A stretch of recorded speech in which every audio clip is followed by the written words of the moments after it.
Allez, exactement à 15h20 ni ñu leen ko waxee woon depuis démb ñu ngi leen di annoncer cette interview bi nga xam ne war nañ ko seq ak OMG. Ça fait quand même un moment ñu gëjoon seq ak moom waxtaan. Alors dinañ ko def tey non seulement on parlera ni ma ko waxee tout à l'heure de sa dernière production et puis dinañ waxtaanee yu bëri comme je disais tout à l'heure Oli aussi ne ma man li nga am rek la am envie de poser beaucoup de questions à OMG. Déjà dañu koy bàyyi mu nuyoo ak les auditeurs de RFM. Bienvenue ci sa kër gëj nga fi mais sa kër la salaamaaleykum. maaleykum salaam nii naa la Kal nii naa Olivier. fay nañ la très contente d'être là comme li ngeen wax sama kër la.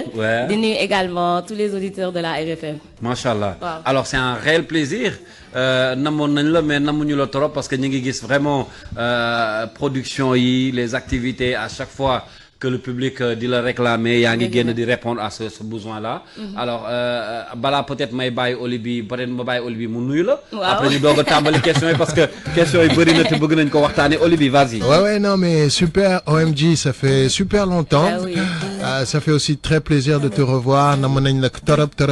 Donc, merci d'accepter ci projet bu bees bi nga xamante ne génne nga ko muy Queen Mama, c'est ça? waaw ak Oumy. Voilà, ak Oumy.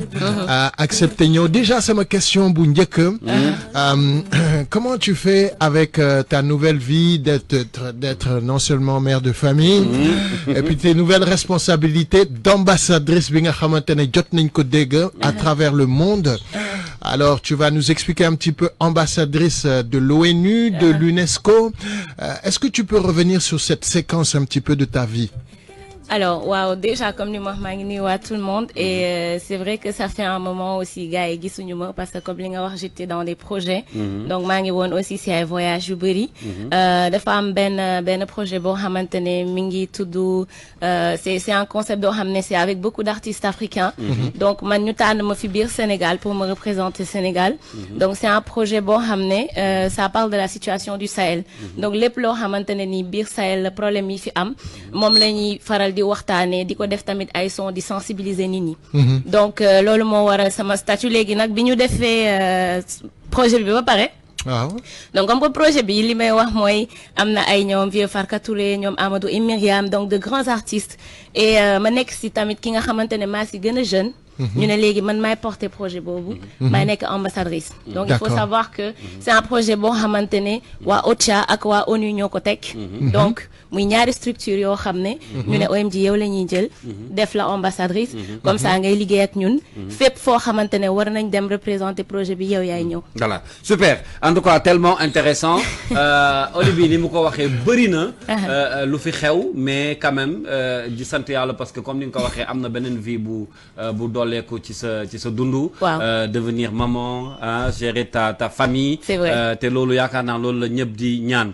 Est-ce que yomb na de gérer les deux? Alors je vais dire que yomb na yombul. Yombul dans le sens où xam nga ay xale dañoo soxla seen yaay. Bien sûr. Donc tu as besoin d'être là pour tes enfants d'être présent de fekkee seen enfance de ñoo xam ne seen yaay mi ngi fi saa bu ñu soxlaa. Yombul dans le sens où parfois da ngay dem bàyyi leen fi. Donc ma leen di dénk nag sama famille jàppale ma si bu baax a baax. muy samay grande sœur sama yaay donc ak samay goro. ñoom tamit bàyyiwuñu ma ñu may jàppale bu baax à chaque fois su ma waree tukki. En plus avoir un mari producteur hein. Bien sûr. Le mari aussi, il aide beaucoup. C'est pas donné à tout le monde, hein? C'est sûr. Ah ouais. Le mari aussi, il aide beaucoup. Donc, li may wax rek mooy que ne famille moom tant que ñi ngi fi affaire yi du metti. Et je me débrouille toujours pour aussi su ma demee mission damay fexe ba temps mission bi rek laa fay toog. Donc j'y vais pas pour après toog def ay vacances. waaw. Donc vacances yi du ci xaj. waaw non vacances yi moom jeex na léegi j'y vais le temps de la mission. bu ñu ne ma tu fais 2 semaines. C'est très intéressant. ma def 2 semaines après ñibbisi. Quand tu parles de mission parce que effectivement ngeen baal ma. J'ai assez remarqué que on te voit plus trop maa ngi ko doon wax Kals. Qu'on te voit plus trop ci système yi fii. C'est vrai qu'il y a beaucoup de choses aussi qui ont changé, qui ont muté. Mais tu étais beaucoup plus présente sur les plateaux plateformes, sur les concerts, c'est affaire yi. Donc quand tu dis mission, c'est quelle fréquence à peu près? Donc ça veut dire que da ngay dem souvent ci yeneen dëkk di war a représenter ce statut actuellement. Ouais, bien évidemment, parce que comme li may wax c'est un projet très large. Xam nga bu ñu waxee situation au Sahel tey problème yi mën na bëri, mën nañu wax ci climat, mën nañu wax ci pauvreté, mën nañu wax ci ay érosion côtière. Donc mën nañu wax ci ay problèmes yu bëri yoo xam ne am na fi. Donc à chaque fois qu'il y a un sommet, comme bi ma mujjee dem, c'est COP28 bi la woon à Dubaï. Donc COP28 bi ñuy wax ci climat bi nga xamante ne moo am biir Afrique et également érosion côtière bi lan la ci am comme lan la fi andi comme problème tu vois très rapidement lan la fi indi comme problème en une minute peut-être. Oui mais yow gis nga ko man Bargny laa dëkk érosion côtière bi dafa tax ñu bëri ñàkk seeni kër tu vois donc loolu dañ ci wax waaw lu ñuy dund la donc boo demee wax ci dafay yomb tey gis nañ que ne loolu noonu pêcheurs yi ñoo ci gën a tey am lu leen ñàkk seen liggéey tu vois réchauffement climatique bi manque de poissons pêcheurs yi ils ont des problèmes donc est-ce qui fait que immigration bi dafay bëri parce que tey pêcheurs yi bokk nañ si ñi njëkk immigré di dem donc après nag mu andi vague boo xamante ne nii kon phénomène bi ñuy wax bokk na ci li koy yokk bien évidemment man quand je prends une zone comme Bargny aujourd'hui les gens ils souffrent donc te amaana li may wax rek il y a quelques mois de cela am na ñaari gaal yoo xamante ne dafa réer donc les gens sont en deuil mu nekk problème yoo xamante ne réchauffement climatique bi bokk na ci lii tax yooyu yëpp am donc dafa c'est des causes à effet affaire yu bëri moo lié donc et à chaque fois que quand il y a un problème comme ça par exemple COP28 bi loolu lañ demoon waxtaanee ko donc dina am tamit yeneen événement yoo xam ne parfois New York lay am parfois Miami parfois dans ce cas à quel moment ngay tabax musique bi yaa ngi sotti sa question yi ma ne ko ci ban moment kon ngay tabax say musique en studio à quel moment que bind tu bi et cetera waaw donc loolu moo waraloon sax projet bi muy am donc j'étais en voyage maa ngi woon Paris mais dem na leen en fait damay c'est le producteur qui travaille bien c'est le producteur qui travaille bien oui donc dañuy tëju on y va juste pour tëju mais dañu amaale woon concert mais dem pour liggéey son yi parce que parfois dafay métti déjà ici il y a les enfants donc on y va on reste un mois yoo xamante ne dañuy tëju ñu liggéey projet bi d'accord alors est-ce que aujourd'hui li ngay génn Sénégal bëri na environnement peut-être bi nga daan nekk il y a quelques années bi ñu xamee woon OMG à l'époque ak bu léegi bi wuute na est-ce que dina la du andi ay jafe-jafe ci bind bi maintenant pour mën a comprendre ce qui se passe ak ci thèmes yi nga xam ne d'habitude ci nga daan nekk est-ce que di nga ko sentir ni que loolu mi ngi andi tuuti jafe-jafe ci sa liggéey wala ci sa bind wala ci ni ngay composer say musique par exemple non je ne pense pas je pense que ne expérience boobu may am daf may gën a tax ma am beneen vision sama musique ma am également beneen vision écriture bi may am parce que tey boo jëlee projet bu mel ni Oumy donc sama statut de femme mariée sama statut de maman aussi lañ siy gën a gis tu vois donc bind bi dafay changer situation yi may dund ak situation yi may gis ak voyage yi may def dafay tax que tey bu may bind dafay am beneen horizon ak beneen gis-gis boo xamante ne nii noonu laay am ak te noonu laay bindee aussi d'accord alors Queen Mama ci laa bëgg a taxaw tuuti parce que tout à l'heure au début quand je disais dama ne moom bokk na ci ñi nga xam ne non seulement dañ koy réclamer mais aussi daf koy jëmmal c'est-à-dire qu'à chaque fois que man tout le temps dama koy wax à la radio parmi jigéen ñi may dégg ñëpp ci culture urbaine ak ci musique moi je trouve que tu es le pour man yaay number one bi ça c'est clair alors statut boobu yaa ngi koy réclamer yaa ngi koy jëmmal on dirait que da nga koy doxee parce que bi ma déggee Queen Mama également foofu la ma renvoyé mais yàgg nga ko wax ça date pas d'aujourd'hui ce statut de leader là de Queen boobu noonu lan la qu'est-ce qui est derrière ba à chaque fois nga koy bëgg di wax wala nga koy wane en fait c'est important que nga koy wane parce que dem naa ba tey damay toog di gis ay messages wala di gis ay jeunes filles di ma yónnee ay messages naa ma OMG ñun dañu bëgg a rap te yaa tax ñu bëgg a rap OMG dañu bëgg a def musique te yow yaa tax ñu bëgg a musique donc tey toll naa foo xamante ne idole la wala représenté naa benn exemple pour beaucoup de jeunes filles tu vois donc c'est un statut boo xamante ne il est là je l'assume c'est normal il faut assumer yow li nga doon parce que ba nga koy def yëfu góor lañ ko jàppe woon waaw bon xam nga Sénégal au début c'était pas facile hein non c'était pas du tout facile comme li may wax avec la famille xam nga avec les cousins les cousines parfois ñu tooñ la ay yow lan ngay rap xam nga loolu yàgg nañ ko dégg waaw lan ngay rap bàyyi rap bi et tout mais ñu jàpp rek te bàyyi tu vois aujourd'hui fii la ñu andi finalement ça damay toog ñu ne ma mais yow doo génne ay son rap lu tax rabato effectivement alors on aimerait quand même écouter benn titre mais ce que tu viens de dire et que ñi li ñuy wax noonu peut-être ñu déglu titre bi mais ce que je voulais dire moi c'est que c'est vrai que tu as pris une autre direction artistique effectivement am na ci ay sons yu am hip hop mais. dama bëgg ñu dugaat ci waxtaan bi. je sais que déglu musique bi neex na. mais quand même su ma amee OMG il faut que ñu waxtaan. félicitations d'ailleurs sur ce titre ak yi génn yëpp. Ouais, mais j'aimerais bien qu'elle me réponde à ma question que je lui ai posée. Ouais, la direction. Allez-y. Et puis la deuxième chose, est-ce que quand tu parles de ex wala kii, est-ce que tu crains que peut-être ce jëkkër utal la ñaareel? waaw bon. Je sais pas par rapport ak thème bi may dégg. waaw. waaw boo xam nga direction artistique bi boo gisee ñaari projet la. donc ñaari projet yoo xam ne benn bi la rap la benn bi woy la. donc bu nekk 7 titres. donc c'était une manière pour moi de mettre en évidence les deux personnalités yi nga xamante ne moom laa am. parce que nit ñi xam nañ ma ci woy xam nañ ma ci rap également. donc il était évident pour man ma ñëw ak loolu présenter ko parce que je pense que c'est la première fois que artiste di ko def. avec deux styles yoo xamante ne ni deux styles différents mu génnee si ñaari album tu vois donc tey jii. Quand je parle de direction artistique, donc il était important pour moi de montrer cette facette de Oumy parce que xam nga OMG nit ñi xam nañ ko. OMG la rappeuse métti xam nga etc. des textes yu métti tu vois dooj etc. mais Oumy elle est beaucoup plus calme. Elle est beaucoup plus romantique, elle est beaucoup plus sensuelle et beaucoup plus. ñaari personnages yu waaw donc moom dafa cool quoi tu vois.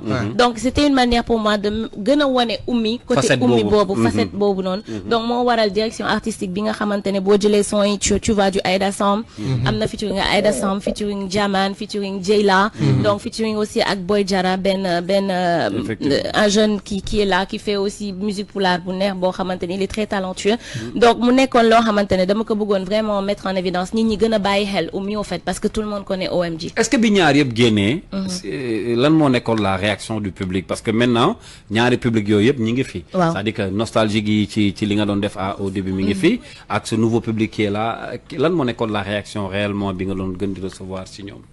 alors lu doy wax sama gars yi rappeurs yi yëpp nee nañ ñu si bari nee nañ Oumy moo leen gënal quoi ñoom beneen EP bi moo leen gënal nee nañ ma non xam nga sa EP rap bi nice na c'est du OMG on sait mun nga rap xam nga et tout mais ñun on préfère Oumy man ne leen gars yi bàyyi leen li ngeen di def yéen nee ngeen rap hardcore ngeen di déglu rap bu métier bi et tout ça ñu ne non franchement parce que dañ la gis si beneen affaire boo xamante ne nii on voit que c'est très profond et on voit que maîtriser nga également li ngay def on a beaucoup aimé sentir nañ ci seen bopp en fait te loolu ça m'a beaucoup en fait surprendre na ma waaw pour taquiner un peu Olivier nee na comme ñaareel dafa xew est-ce que da nga ragal ñu takkal la ñaareel wala. waaw c'est une question. te dégg naa temps dafa xew moom.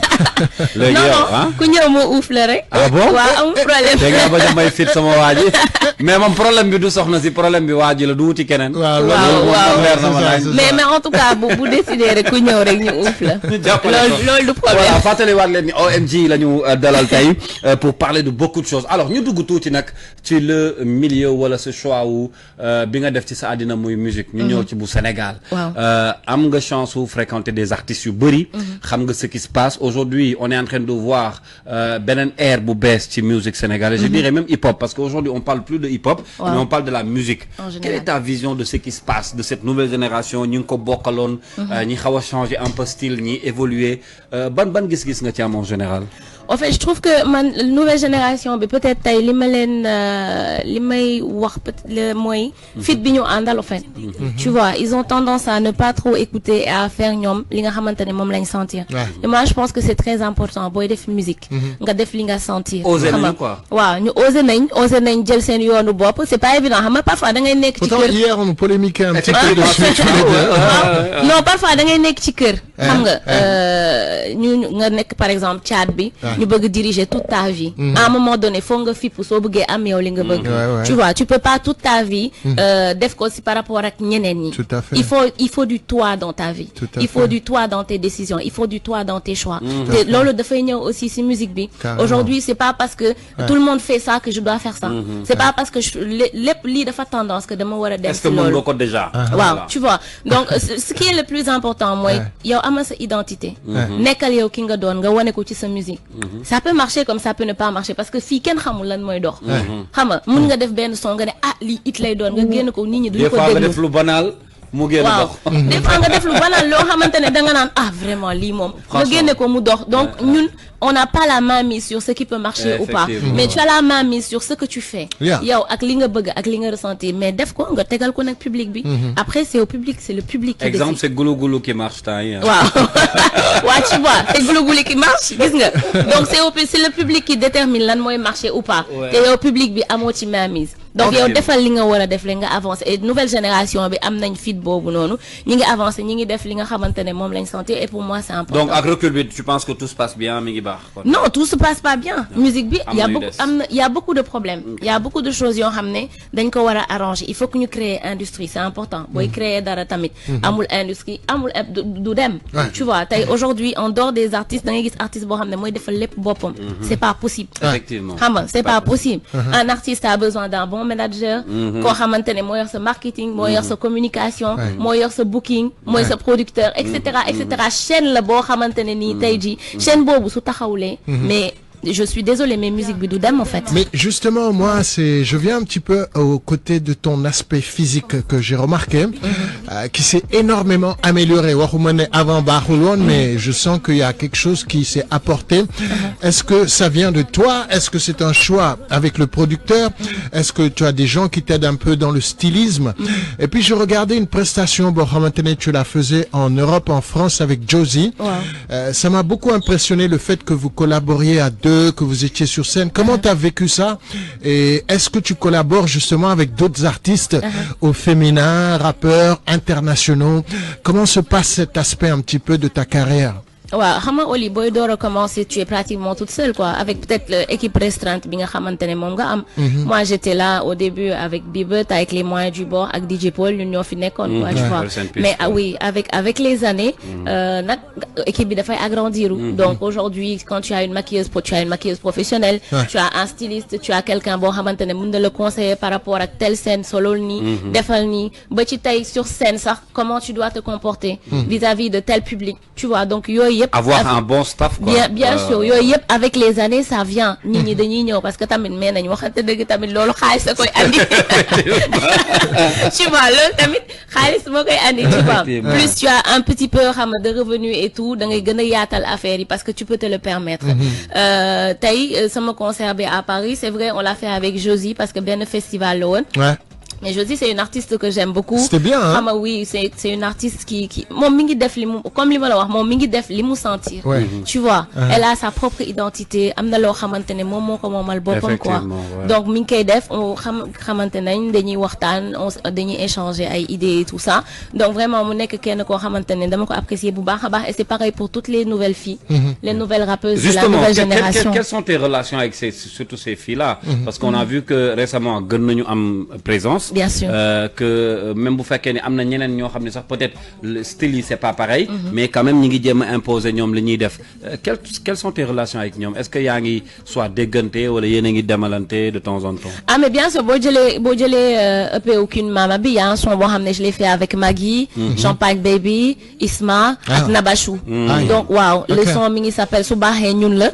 Donc waaw.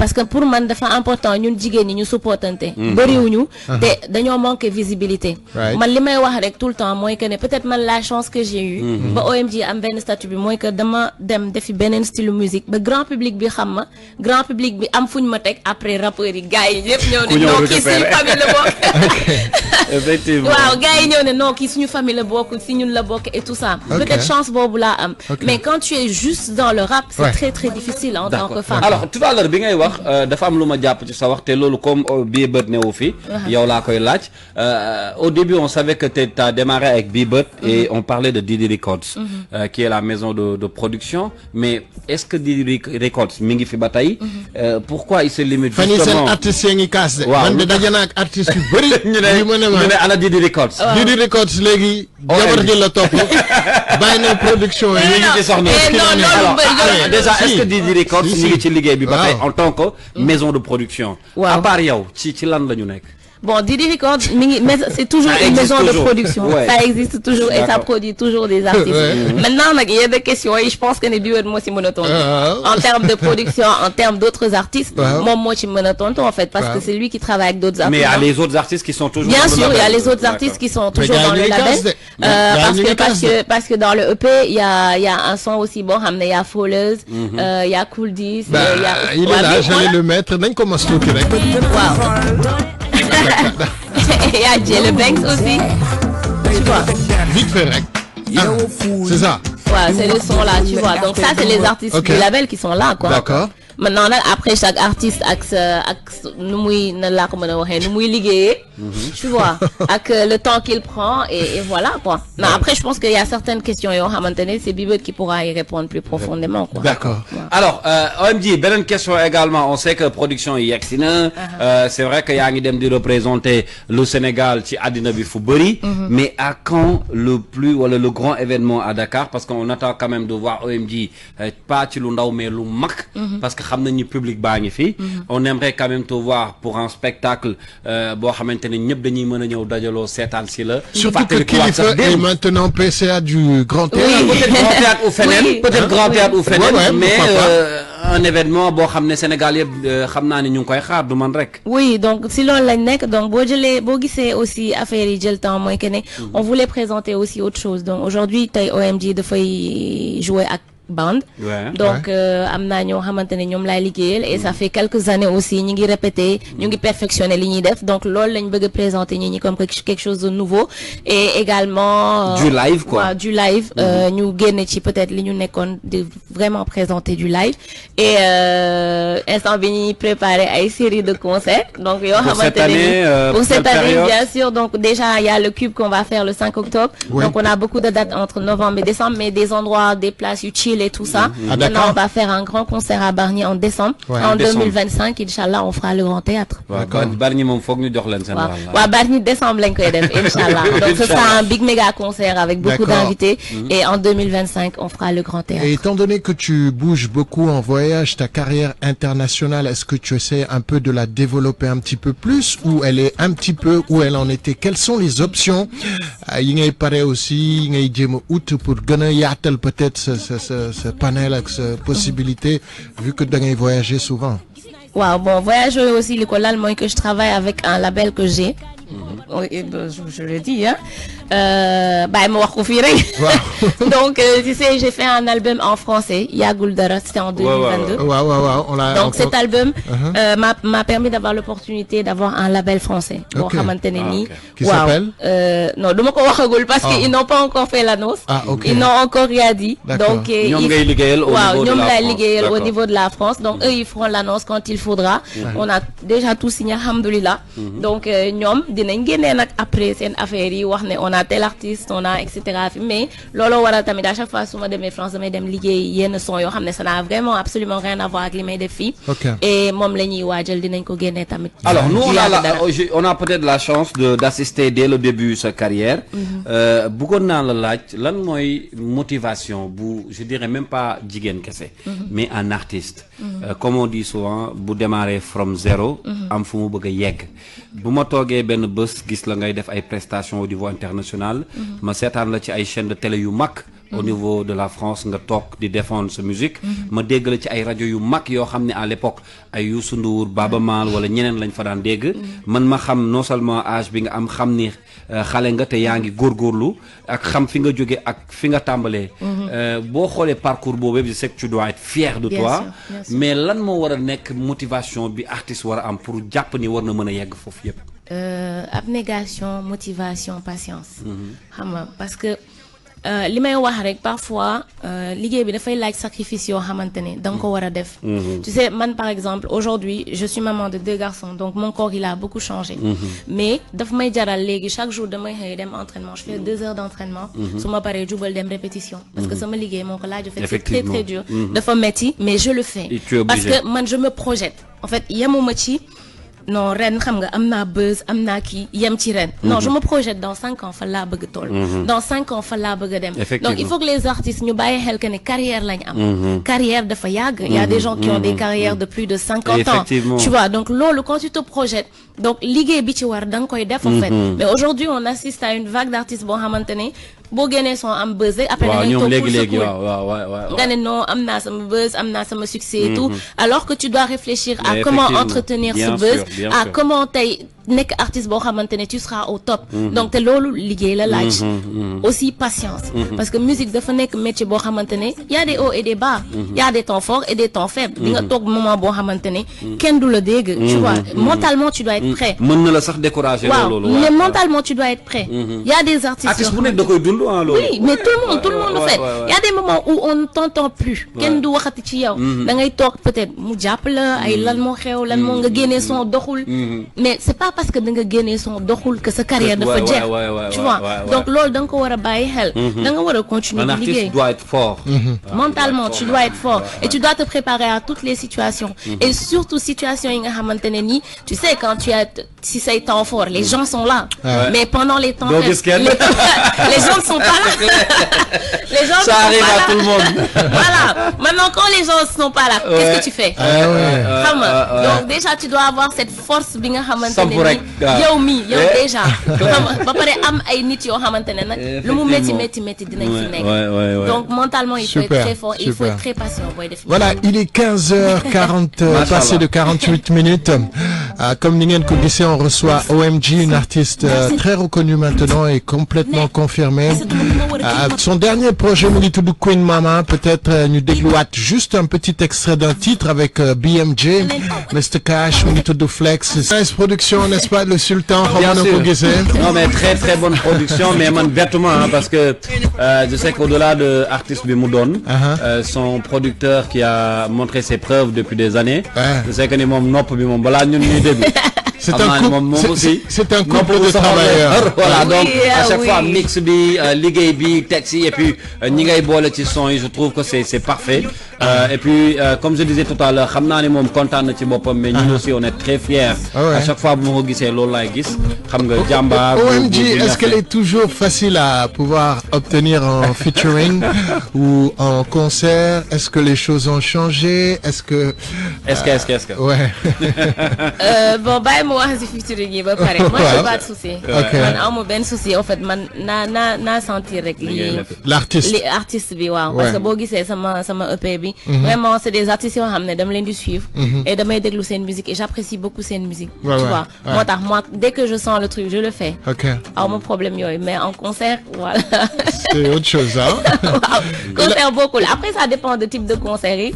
Parce que voilà mën nga présenter live mën nga def playback mën nga kii donc loolu ça dépend quoi. En tant que mère de famille, intellectuelle, artiste, actrice culturelle, comment tu vois un peu la situation du Sénégal actuellement? Est-ce que baax na baaxul? Est-ce que noo gisee réew mi. Alors, je dirais que on a besoin de redresser le pays. Donc, mais on a besoin également que les gens changent de mentalité. C'est très important. Ñun d'abord. Xam nga li may wax on a tout le temps tendance à indexer gouvernement bi.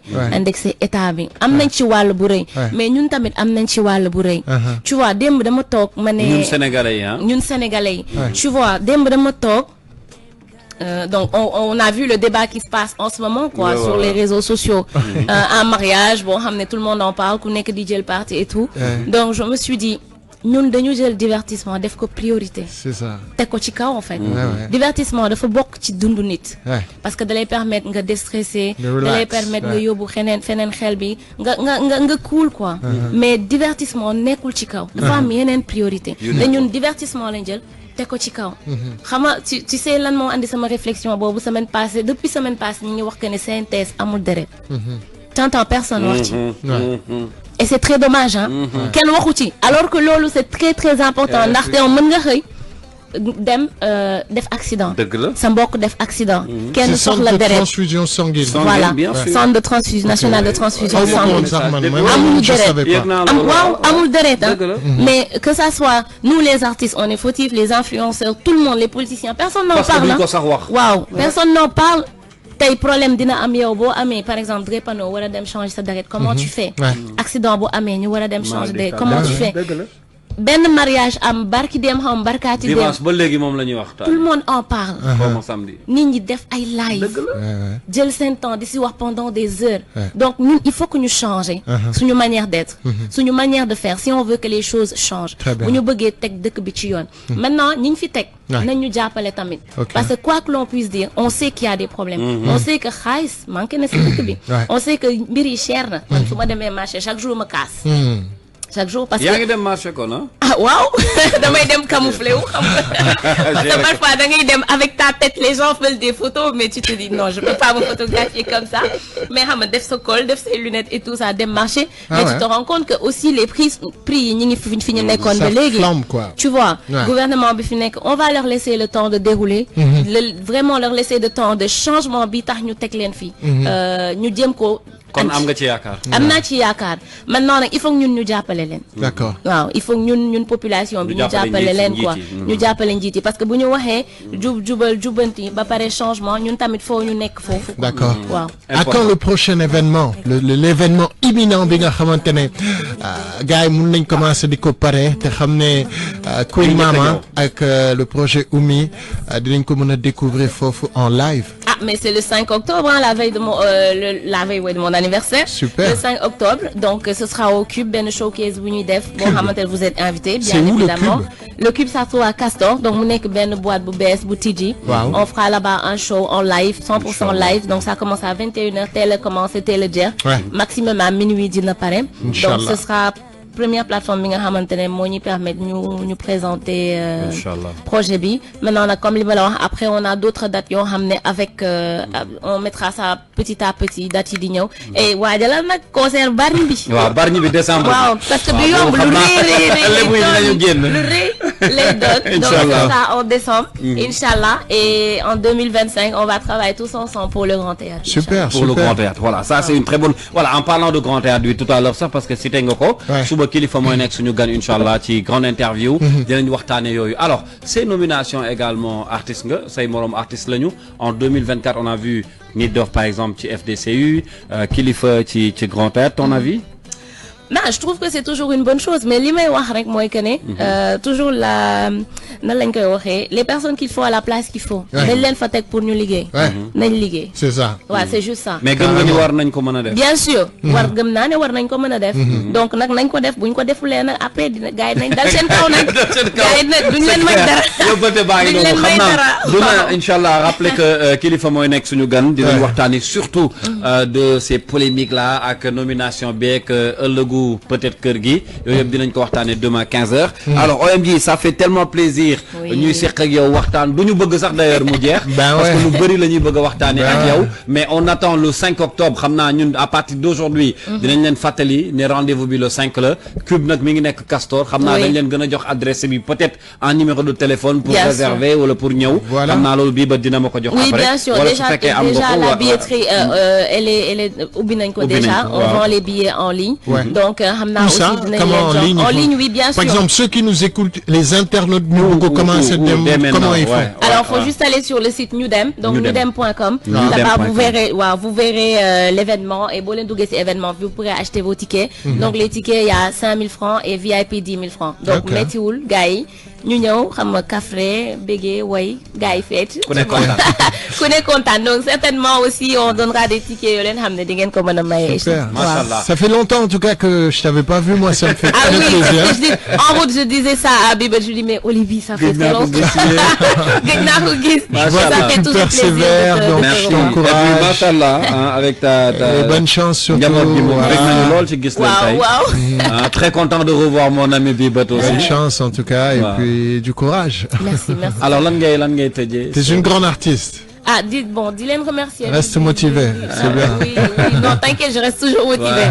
Je reste toujours motivé xam nga malgré peut-être yenn affaires yi am parfois xam nga am ay coups de mou xam nga. des chutes baisse de tension. waaw ay baisse de tension. mais je reste toujours motivé parce que man maa tànn def li may def. Effectivement. Tu vois ba ma defee sama formation ba pare. dama toog ma ne du ma uti ji liggéey.